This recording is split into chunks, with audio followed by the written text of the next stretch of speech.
Hi, Maureen. My name's Lily. I'm your mother's medical social worker who works with the palliative care team. And one of my roles is to allocate resources for your mother and just help manage her overall care plan.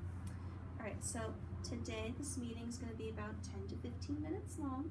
And the purpose of this meeting is because you were seeking some clarification on your mother's recent DNR signing and her current health care plan. And then I did just want to remind you that anything that you say here is confidential and will only be shared with her palliative care team. But before we get into your mother's DNR, I just wanted to know how you're feeling today. I mean, this whole signing of this do not resuscitate order is just, it just came out of nowhere for me. I don't get it. Like her going to treatment and then signing this ultimately like death wish.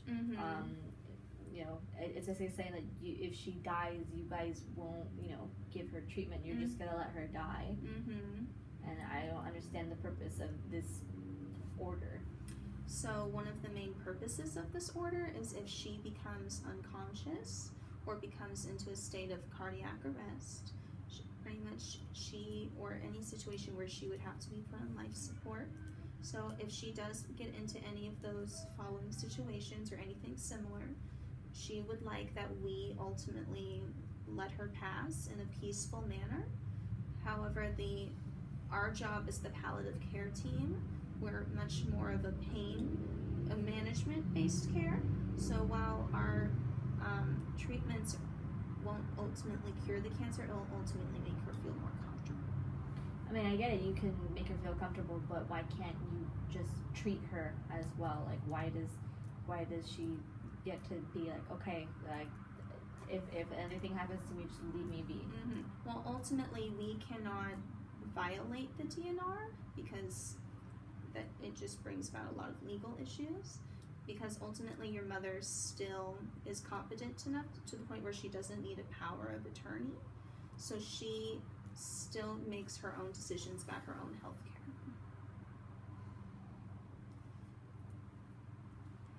So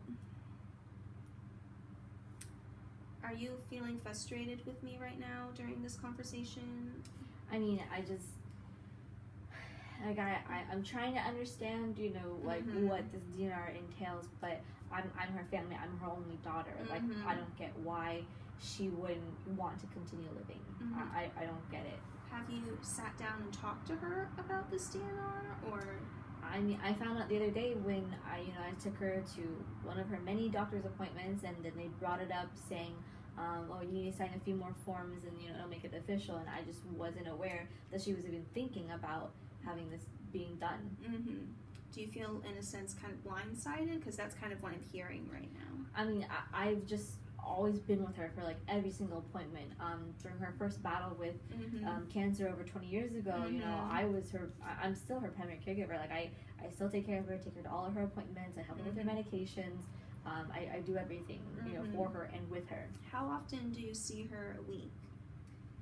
I live just down the street from my mom, but I try and come over at least once a day if I can, or if I can't, I'll just drop off a few things. On top of the doctor's appointments?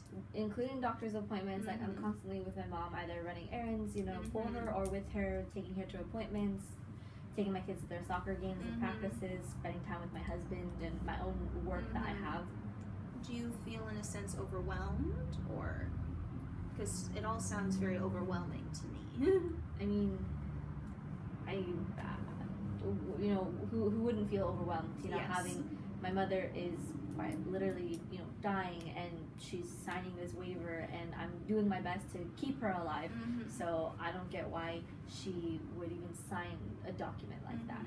During her, because I see she went through chemo before, how was she during her first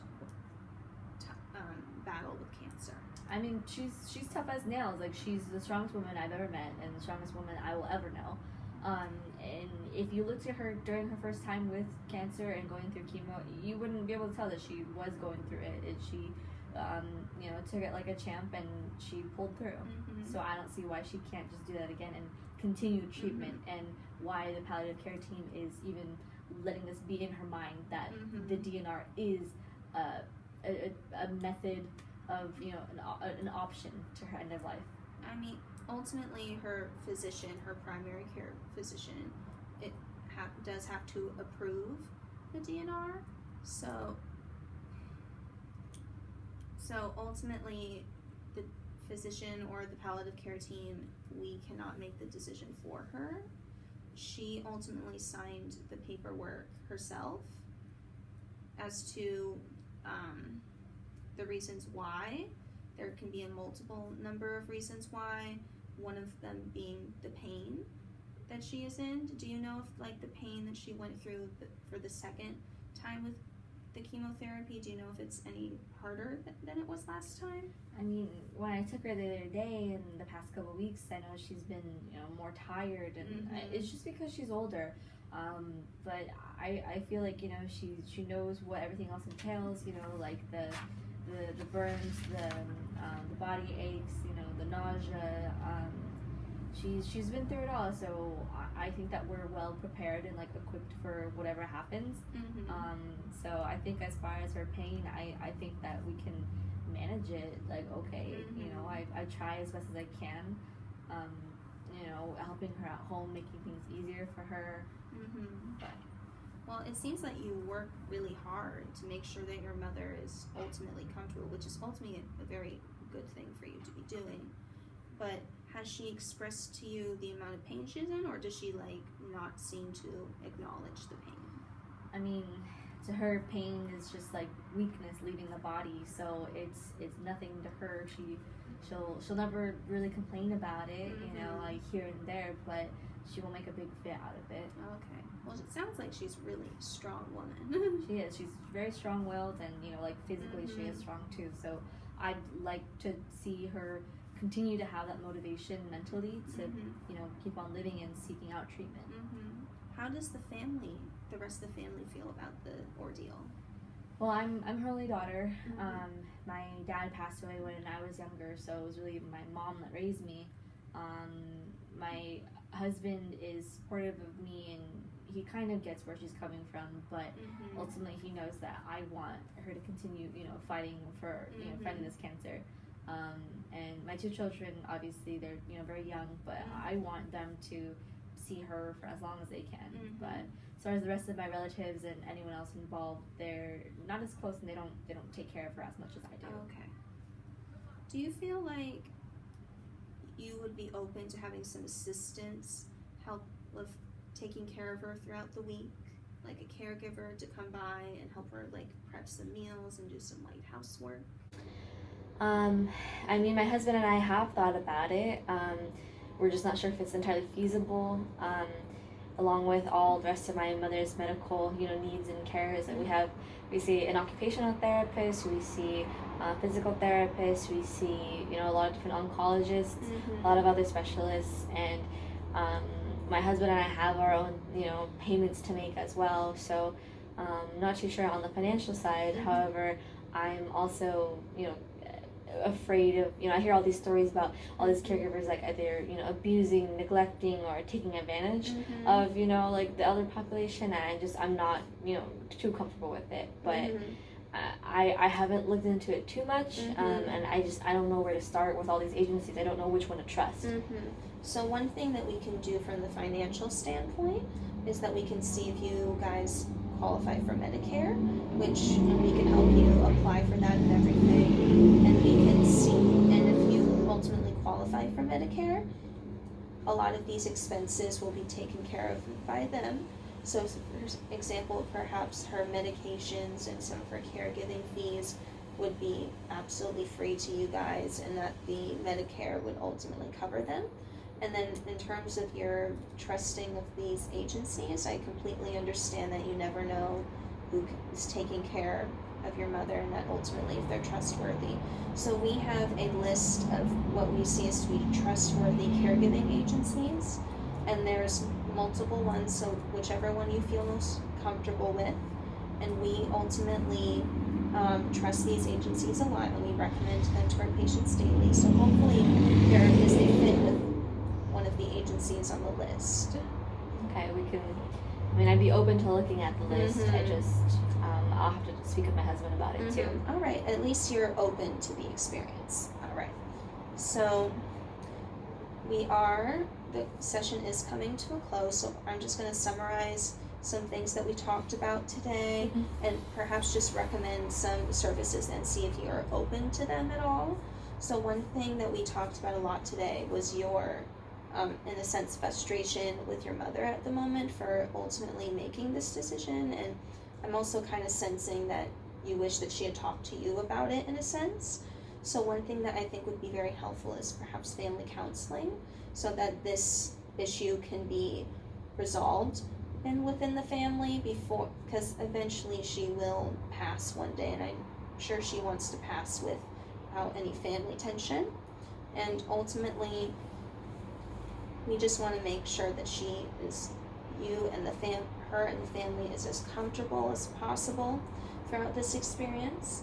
So we just want to be able to help the family, help relieve a lot of this tension that has been building. Do you think you would be open to that? I mean, my family and I, we're very upfront with one another, and we show our emotions, and I guess in some ways, maybe we might not reveal everything to one another. So yeah, I think that maybe that could help. I think, our family's been through a lot recently, and I'm not sure that we're all managing our emotions or how we feel in the best way that we can. All right. And then one other thing I wanted to recommend was Meals on Wheels, which is something that can help relieve some of your stress for you. So what it is that your mother would be receiving hot meals daily, so that way you wouldn't have to be there every day to cook for her. You can, when you come over, you can more just spend your time enjoying being in her presence and not so much working around the house to make her life more comfortable, but ultimately just give her emotional comfort, which I think would be very helpful. And then, but it would also relieve some stress off of you of having to create all the meals for her. I see that as like a help too, because it's like cooking for me. I do see it as cathartic, but then sometimes having to like make meals for both homes, myself and for my mom.